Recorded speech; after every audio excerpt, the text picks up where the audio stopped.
এদিকে বিদায়ী মুখ্যমন্ত্রী মমতা ব্যানার্জির ইস্তফা না দেওয়ার সিদ্ধান্ত নিয়ে যখন রাজনৈতিক মহলে প্রবল সমালোচনা চলছে, তখন পড়শি বাংলাদেশের এক নেতা মমতা ব্যানার্জির এই সিদ্ধান্তের প্রশংসা করেছেন। একই সঙ্গে সোশ্যাল মিডিয়ায় মমতা ব্যানার্জিকে বার্তা দিয়েছেন, পশ্চিমবঙ্গকে স্বাধীন রাষ্ট্র ঘোষণা করুন, আমরা সাহায্য করব। ভারতীয় দাদাগিরির দিন শেষ, বাংলাদেশের পর এবার স্বাধীন হবে পশ্চিম বাংলাদেশ। দীর্ঘদিন ধরেই নরেন্দ্র মোদীর বিজেপি পশ্চিমবাংলাকে দখল করার চেষ্টা করছে। নির্বাচনে উগ্রবাদী দল বিজেপি সেকুলার মমতার দলকে হারাতে পারছিল না। পশ্চিমবাংলার একাধিক জেলা মুসলিম সংখ্যাগরিষ্ঠ হয়ে গিয়েছে। এছাড়াও পশ্চিমবাংলার জনগণের মাঝে বাংলাদেশের সাথে মিশে অবিভক্ত বাংলা গঠনের আশঙ্কা করছে বিজেপি। এবার তাই 1970-এর বাংলাদেশের সাথে পাকিস্তান যেভাবে নির্বাচনের নামে বেইমানি করেছে, একই বেইমানি মমতা ব্যানার্জি তথা পুরো পশ্চিমবাংলার মানুষের সাথে করেছে বিজেপি।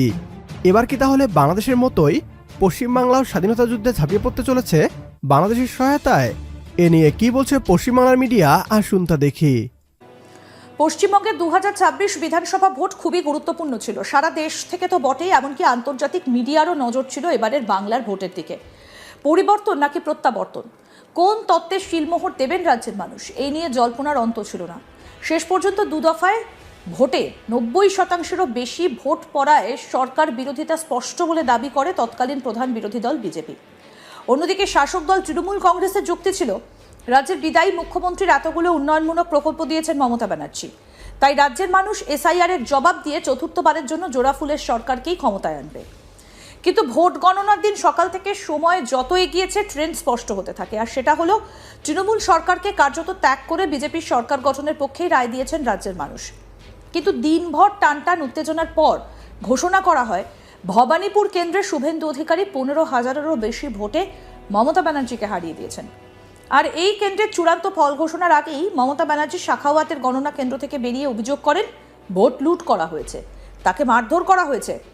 এরপর দেখা যায় নজিরবিহীন সাংবাদিক বৈঠক করে মমতা ব্যানার্জি জানিয়ে দেন তিনি ইস্তফা দেবেন না, কারণ তিনি ভোটে হারেননি, তাই ইস্তফা দেবার কোনো প্রশ্নই নেই। কি বলেছেন মমতা ব্যানার্জি, আসুন শোনাই আগে আপনাদের।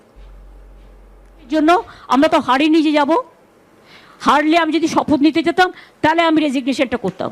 এখন তো কোয়েশ্চেন ডাজন্ট অ্যারাইজ। জোর করে দখল করে যদি কেউ মনে করে যে আমি কি রেজিগনেশন দিতে হবে, নো, নট দ্যাট।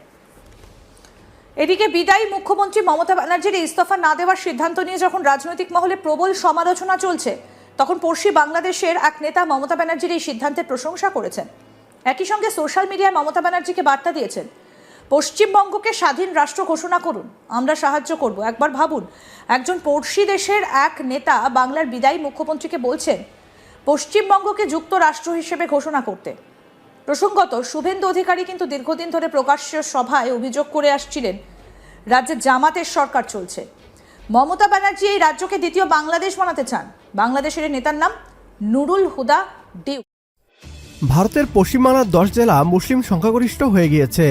এই 10 জেলা সহ পশ্চিমবাংলা বাংলাদেশের অংশ হয়ে যেতে পারে, এমন দাবি বিজেপি বহুদিন ধরেই করছিল। মমতা ব্যানার্জি বাংলাদেশের সাথে সহমর্মিতা পোষণ করে, এমন অভিযোগও বিজেপি করে এসেছে। ভোট চুরির মাধ্যমে মমতা ব্যানার্জিকে হারিয়ে এখন পশ্চিমবাংলায় নিজেদের উগ্রতার বিষ ছড়িয়ে দিতে যাচ্ছে নরেন্দ্র মোদী। তবে নরেন্দ্র মোদী আর ভারতের এই অন্যায়ের বিরুদ্ধে গর্জে উঠেছে মমতা ব্যানার্জি। বাংলাদেশের পক্ষ থেকে বিভিন্ন ব্যক্তি সাহায্যের আশ্বাস দিচ্ছে। এবার কি তাহলে বাংলাদেশের মতো একই পথে হাঁটবে পশ্চিমবাংলা?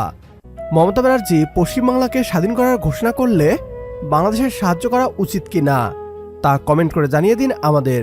সেই সাথে ভিডিও শেয়ার করে দেখার সুযোগ করে দিন আপনার বন্ধুদের। পরবর্তী ভিডিও দেখার আমন্ত্রণ জানিয়ে বিদায় নিচ্ছি আজ। আল্লাহ হাফেজ।